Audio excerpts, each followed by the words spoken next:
जय हिंद साथियों। मैं योगेंद्र कुमार स्वागत करता हूं आपका आज की इस एक और वीडियो में। तो आइए आप सभी बढ़िया होंगे और अच्छी तरह से पढ़ाई कर रहे होंगे। लगे रहिए इसी तरह से पढ़ाई करते रहिए। तो देखो आज हम लेकर आए हैं आप लोगों के लिए क्लास 9 की मैथ, इसका चैप्टर नंबर नमा चल रहा है सर्कल यानी कि वृत्त। चैप्टर चल रहा है वृत्त। तो उसमें आज हमने 9.1 तो उसके एक्सरसाइज देख लिए। आज कुछ और उससे आगे वाली प्रमेय हैं उनको देखेंगे। अगर टाइम बचेगा, मतलब मौका मिलेगा, अगर हमें टाइम तो बचेगा, मतलब मौका मिलेगा हमें, तो हम उनको भी देख लेंगे। उसके मतलब अगली वाली एक्सरसाइज जो है 9.2, ठीक है। तो सबसे पहले तो इनकी कुछ प्रमेय दे रखे हैं, उनको ही देखते हैं पहले, ठीक है। उसके बाद में देखेंगे, अगर मौका मिला देख लेंगे कि क्वेश्चन करें आगे या नहीं, ठीक है। देखो तो सबसे पहले प्रमेय हमने देखो पहले 1 और 2 यानी प्रमेय 9.1 और 9.2 हमने दोनों पहले ही प्रूव कर दी। अब हम आते हैं प्रमेय 9.3 और।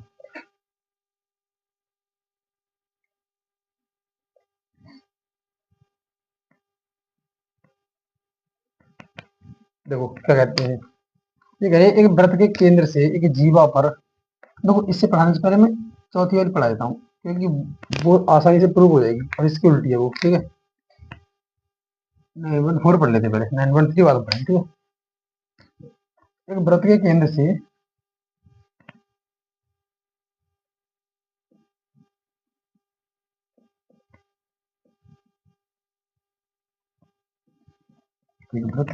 से एक जीवा को समद्विभाजित करने वाली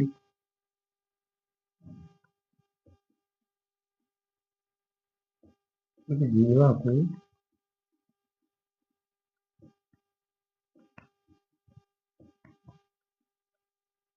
समद्विभाजित करने वाली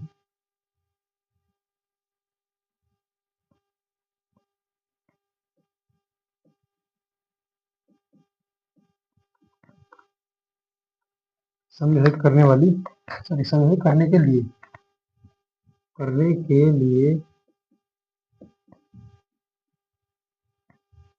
खींची गई एक जीवा, खींची गई रेखा जो होती है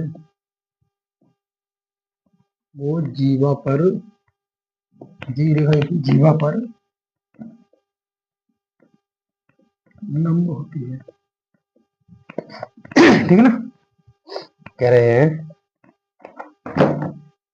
एक व्रत है कोई, हाँ, उसके व्रत के केंद्र से उसकी जीवा को समद्विभाजित करने के लिए, समद्विभाजित मतलब दो बराबर भागों में बांटने के लिए एक रेखा खींची जाए, तो वो रेखा जो होगी उस जीवा पर क्या होगी, लंब होगी, ठीक है। देखो मान लो ऐसे ये कोई व्रत है, ठीक है, एक सर्कल है, ठीक है। और ये कहना है उसकी, अब देखो हमने मान ली इसकी कोई एक जीवा, ये मान ली हमने कोई जीवा इसकी एरिया, ठीक है, मतलब कॉर्ड, ठीक है, ये हमने इसकी जीवा मान ली। ये कह रहे हैं जीवा को समद्विभाजित करने के लिए इसके केंद्र से कोई, अगर हम मान लो इसका सेंटर ओ है, ये इससे एक रेखा खींचे, अगर हम यहाँ से मान लो रेखा खींचे ताकि ये और ये बराबर हो जाए, तो ये रेखा जो होगी कैसी होगी, यहाँ पर लंब होगी, ये कह रहे हैं प्रमेय, ठीक है। तो देखो इसको प्रूव करते हैं, ये होगी या नहीं होगी, ये लंब होगी या नहीं होगी।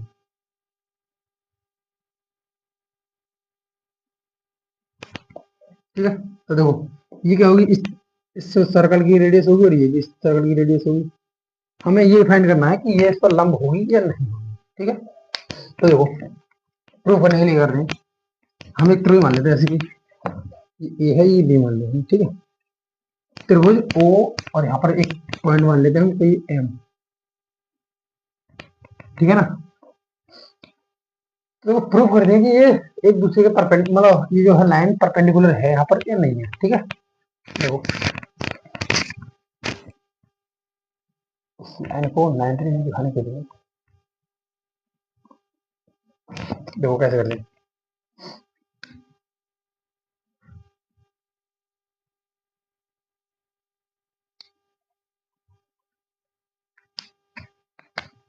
देखो त्रिभुज ए ओ एम तथा त्रिभुज बी ओ एम, इन दोनों त्रिभुजों को ले लेते हैं, ठीक है।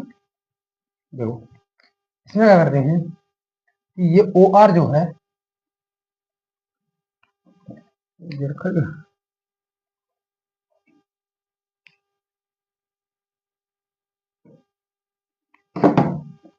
ऐसे ही नहीं है। देखो जो ओ ए जो है क्या है, ओ ए वो उसके ओ बी के बराबर है, और ये क्या है, वृत्त की त्रिज्या है आर। क्या है ये, वृत्त की त्रिज्या। तो त्रिज्या तो बराबर होती है ना, इसलिए ये इधर भी हुआ उतना ही उधर होगा, तो ये बराबर हो गया। ठीक है। दूसरी बात देखो, इसमें ए एम जो है वो बराबर है किसके, बी एम की। ए एम बराबर बी एम की, क्योंकि वो खुद ही कह रहा है, इसमें दिया गया है कि इसको जीवा को समविभेद करने के लिए कितना है, तो ये दिया है। ठीक है। आगे देखो, हमें ये भी बराबर हो गया, ये भी बराबर हो गया, अब बचा ओ एम। तो ओ एम बराबर ओ एम हो जाएगा, यानी दोनों में कॉमन है।